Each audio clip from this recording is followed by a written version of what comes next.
नाशिकचा भोंदूबाबा अशोक खरातच्या पापांचा आकडा दिवसेंदिवस वाढत चाललाय। महिलांच्या लैंगिक शोषणाच्या आरोपानंतर हे प्रकरण उजेडात आल्यानंतर अनेकांना गंडा घालून खरातनं कोट्यवधींची माया जमवल्याचं उघड झालं। आता त्याची मोडस ऑपरेंडी देखील समोर आली आहे आणि स्वतःचे व्यवहार रोखीनं किंवा बनावट खात्यांमधून होत असल्याची माहिती तपासातून समजते। बघूया नव्यानं उघडकीला आलेल्या खरातच्या कारनाम्यांचा हा स्पेशल रिपोर्ट। अनेकांची आधार आणि पॅन कार्ड घेऊन बनवाबनवी। अवघ्या 4 वर्षात खरेदी केली 70 कोटींची प्रॉपर्टी। बोगस कंपन्या दाखवून गोरगरीब शेतकऱ्यांची फसवणूक। आत्महत्येला प्रवृत्त केल्याच्या फिर्यादीत नाव चार्जशीट मधून गायब।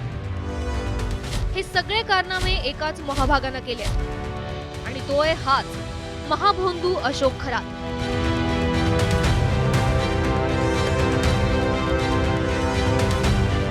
अटक झाल्यापासूनच खरातचे नवनवे गोरख धंदे दररोज उघड होत आहेत। अनेकांची आधार आणि पॅन कार्ड खरातनं ताब्यात घेतली होती आणि पतसंस्थांमध्ये अनेक खाती उघडली होती असं आता समोर आलंय।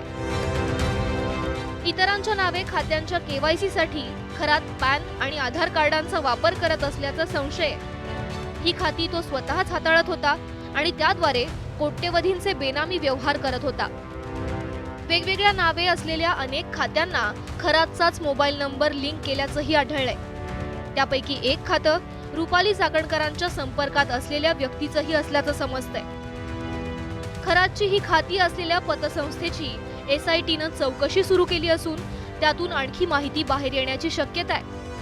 विशेष म्हणजे खरात स्वतः सगळे व्यवहार रोखीत करत असल्याचं SITच्या तपासातून समोर येत आहे। आतापर्यंत खरातच्या बँक खात्यांची 3 वेळा तपासणी करण्यात आल्यानंतर व्यवहारांची साखळी उलगडण्यास सुरुवात झाली आहे।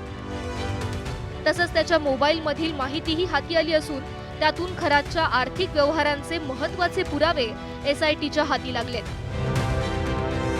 कोणताही व्यवहार चेक किंवा ऑनलाईन न करता रोकड मोजत त्यानं आपलं साम्राज्य उभं केलंय। गेल्या 4 वर्षात त्यानं विविध शहरांमध्ये 70 कोटींपेक्षा जास्त किमतीच्या मालमत्ता खरेदी केल्या आहेत। नाशिक, पुणे, अहिल्यानगरमध्ये त्यानं मोठी गुंतवणूक केली आहे आणि हे सगळे व्यवहार कॅशमध्ये झाले आहेत। अनेक व्यवहारांमध्ये पार्टनर म्हणून त्यानं इतरांची नावं वापरली आहेत। नाशिकचा बंगला आणि ऑफिसचं काम केलेल्या कामगारांना 25 लाख रोख दिल्याचं तपासात उघड झालंय। अशोक खरातनं बनावट कंपन्या तयार करून शेतकऱ्यांची फसवणूक केल्याचं उघडकीस आलंय। सरकारी अधिकाऱ्यांशी असलेल्या संबंधाचा उपयोग करून खरातनं व्यंकटेश फार्मर प्रोड्युसर कंपनी स्थापन केली होती। खरात आणि त्याची पत्नी कल्पना या कंपनीचे संचालक आहेत। कांदा मक्याची नाफेडमार्फत खरेदी केली जाते। मात्र या बोगस कंपनीच्या नावे शेतीमाल खरेदी करण्याच्या नावाखाली खरात शेतकऱ्यांना गंडा घालत असल्याचं आता उघडकीस आलंय। याशिवाय किमान 15 कंपन्यांमध्येही खरात भागीदार असण्याची शक्यता आहे। या प्रकरणी खरातला मदत करणाऱ्या अधिकाऱ्यांची ईडी चौकशी करण्याची मागणी होते। त्याचे स्वतःची व्यंकटेश्वरा आणि ईशान्येश्वर नावाची कंपनी फार्मर प्रोड्युसर कंपनी स्थापन केलेली आहे आणि त्याचबरोबर त्याच्या इतर 17 ते 18 फार्मर प्रोड्युसर कंपनीमध्ये तो स्वतः संचालक आहे।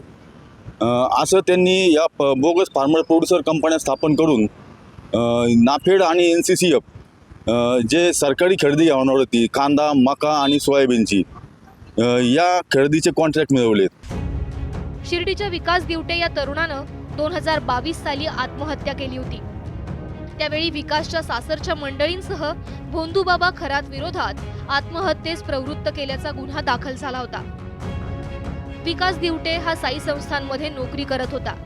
घरगुती भांडणामुळे त्याची पत्नी माहेर जाऊन राहिली होती। त्यातून सासरच्या मंडळींच्या वतीनं खरातनं धमकावल्याचा उल्लेख फिर्यादीत करण्यात आलाय।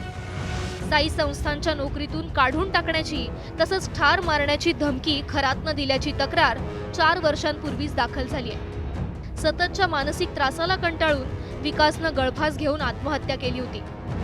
मात्र फिर्यादीत नाव असताना पुढे पोलिसांनी दोषारोप पत्रातून खरातचं नाव वगळल्याचा आरोप विकासच्या भावानं केलाय।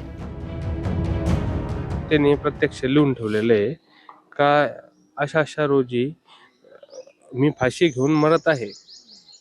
मला मारण्यास कारणीभूत नाशिक कॅप्टन खरात जबाबदार आहे व माझी सासूरवाडी जबाबदार आहे. सगळे काही परिस्थितीत नमूद केलेले असताना याच्यात पूर्ण चौकशी झाली नाही. फिर्यादीतून खरातचं नाव वगळण्यासाठी नेमका कुणाचा दबाव होता हे शोधावं. खरातच्या अटकेनंतर आता पुन्हा विकासच्या आत्महत्येची फाईल उघडावी अशी अपेक्षा राजेंद्र दिवटेंनी बोलून दाखवली. भोंदू खरातनं अनेक महिलांचं लैंगिक शोषण केल्याचं आतापर्यंत उघड झालंय. मात्र या भोंदूबाबाच्या जाळ्यात अडकलेल्या महिलांचं काही अधिकाऱ्यांनीही शोषण केल्याचा आरोप झालाय. राज्यातील अनेक बडे IAS आणि IPS अधिकारी हे भोंदू अशोक खरातच्या संपर्कात होते. अनेक अधिकाऱ्यांचं खरातकडे जाणं येणं होतं आणि त्यामुळे अनेक IAS आणि IPS अधिकारी या भोंदू खरातच्या मुलीच्या लग्नात सुद्धा गेले होते. वारंवार या अधिकाऱ्यांचं तिथं जाणं म्हणजेच खरातच्या संपर्कात असलेल्या महिलांचं ते लैंगिक शोषणही करत होते असा आरोप आता होतोय आणि त्या दृष्टीने चौकशीसुद्धा सुरू आहे. राज्यातील या सर्व IAS आणि IPS अधिकाऱ्यांची चौकशी व्हावी अशी मागणी आता ठाकरेंच्या सेनेने सुद्धा केली आहे.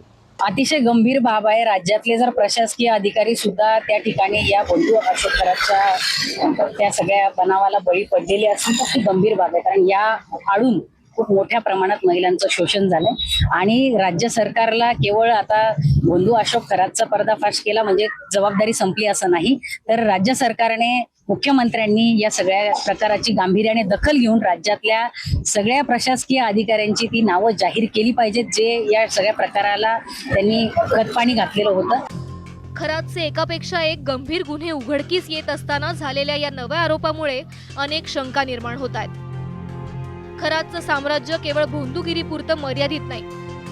बलात्कार, फसवणूक, अफरातफर, हत्या आणि सेक्स रॅकेटपर्यंत खरातचे हात बरबटल्याचं दिसतंय. बुलढाण्याहून डॉक्टर संजय महाजन आणि शिर्डीहून नितीन ओझासह मुकुल कुलकर्णी, ABP माझा, नाशिक.